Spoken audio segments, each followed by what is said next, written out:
All right, it's episode 42 of Inside 300, presented by InsideTheMagic.com. I'm your host, Brian Perry. It is Disney's Ultimate Princess Celebration Week, and what a way to kick things off yesterday. Disney finally released information regarding the refurbishment coming to Splash Mountain featuring Princess and the Frog. It is our top story on this Tuesday morning, so let's get right to it.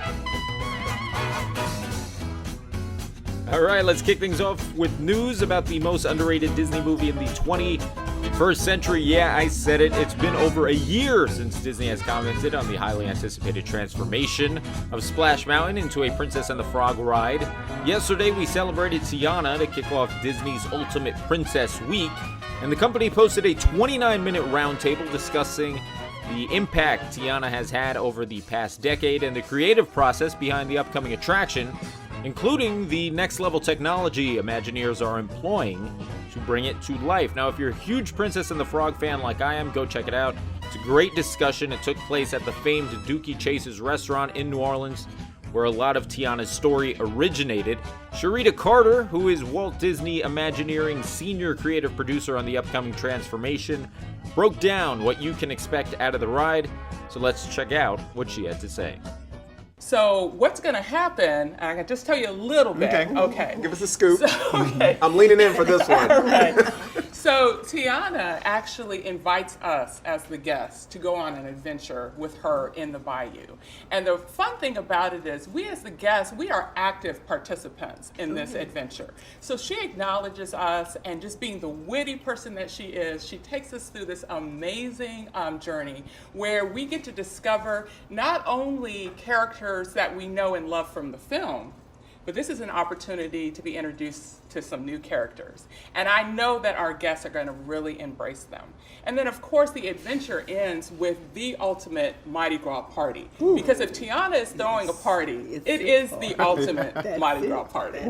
With this particular project, the way that we are approaching our audio animatronic figures would be an example of how we are looking to advance the storytelling and really just kind of change the game, as well as the way that we're approaching our scenic illusions and our visual effects so that we can create an immersive environment that is seamless for our guests. There's still no word on when we should expect to see Tiana and Naveen inside Splash Mountain.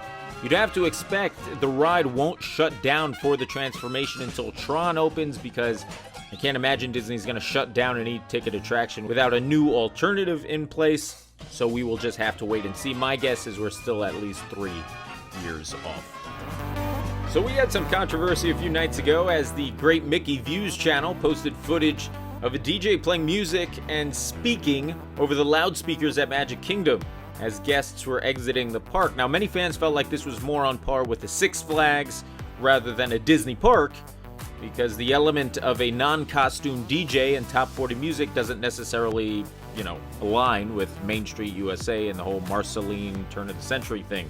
The move came on a traditional park night after the fireworks, thus essentially replacing the old Kiss Goodnight that Disney used to play following their nighttime spectaculars. Instead of the traditional voiceover that used to guide guests out of the park, the DJ simply read instructions off of a piece of paper. Here, take a listen. We hope you guys had a magical birthday, a magical day. With you, your friends and family.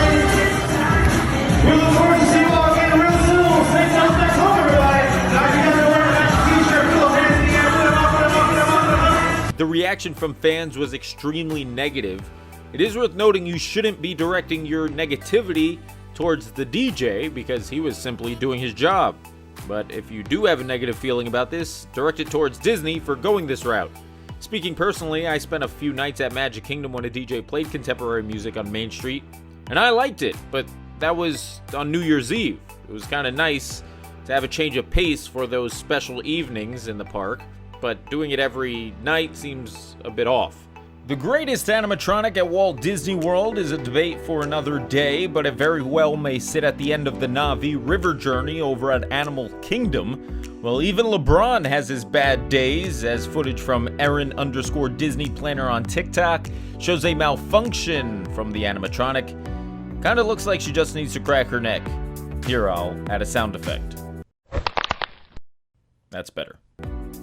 My God, I don't believe it, but we have our first Seaworld mention in Inside 300 history.